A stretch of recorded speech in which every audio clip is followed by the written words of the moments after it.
Okay, we have a question from a Tour Striker owner, and that is from Paul. And the question is, I already know that I'm a bit of a flipper. However, my problem is a lazy pivot, and I think I need some help to pivot better or more.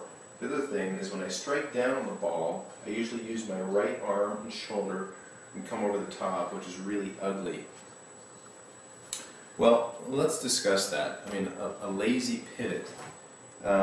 There's power sources in the golf swing that you need to be familiar with. I mean, obviously the pivot, as the body rotates away from the target and pivots back toward the target, that's the biggest source of power that we use to move the golf ball. Now there's, uncocking and rolling that happens in the golf swing that actually adds more speed than a pivot, but those are more unconscious elements that are added to impact.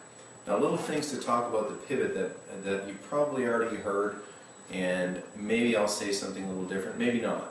But when you think about, Hogan's great book, they talked about the 5 fundamentals, an underarm throwing motion. If you really wanted to zip one out there and you're going to skip a stone a long way, you wouldn't do it casually. And unconsciously, you would have some kind of step into your left side, a little fall into your left side, and you'd couple that with a hip rotation, and your arm would trail, and you'd throw that stone and hopefully skip it, 6 to 8 times out in the middle of the lake. So when you think about the pivot, it's exactly that. It's a stepping motion, a bit of a falling motion. Now, I don't want you to have a big lurch to the left or a lean to the left, but it is a motion that there's a motion back and a fall left, and then in that fall left, our body wants to clear. Our hips want to outrace our torso wants to feel like it outraces our shoulders, okay?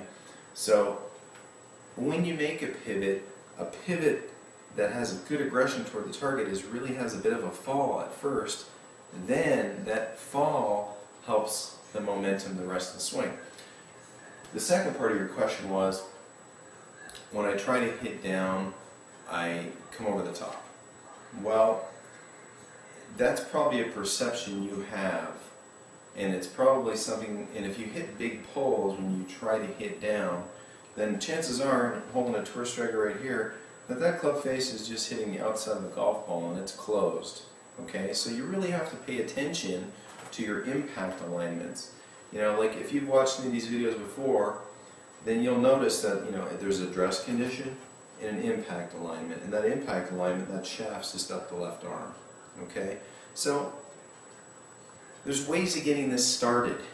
I want you to, you understand the Tour Striker, and we can let the Tour Striker load back, let our pivot unwind the Tour Striker, which will get us, or your golf clubs for that matter, in that good impact condition, getting that leading edge closer to the ground. Alright? And that's going to present loft on the golf ball, but it's going to present a stronger loft because that loft at address isn't as strong as that loft at impact. Okay? So the golf swing is kind of a buggy whip. There's a motion back, a lagging, and pivoting the other way. And even in short shots around the green, I know, sending you this little comment from the kitchen, Lessons from the Kitchen by Martin Chuck, that even in a little pitch shot, there's a little bit of that motion, and there's that pivot that drives this motion, a back motion and a pivot-oriented forward swing. And I'm not trying to throw the club head with my hands. I'm letting my pivot allow the weight of that club to really press against my hands, and letting my hands deliver that golf club. So, just in summation, a lazy pivot, the thought of really skipping a stone along the pond, the fall into your left side before the rotation happens. And then your left shots, your ugly pulls, it's probably just a club face issue, okay? I really, really want you to work with this club. I know you say you're in Chicago, the weather is terrible. You'll have an opportunity soon enough. And you'll realize with this, bizarre face design that although there is a little room for error there, there's not a whole lot on the toe and certainly not on the heel. So really work to get that leading edge close to the ground. And it's going to be tough to flip it because you will, hit it on the toe and hit some really goofy shots. So Paul, good luck with that. And don't be shy, send me your emails, and I can help somebody else out there. Go ahead and send me an email at info@tourstriker.com. Have a great day.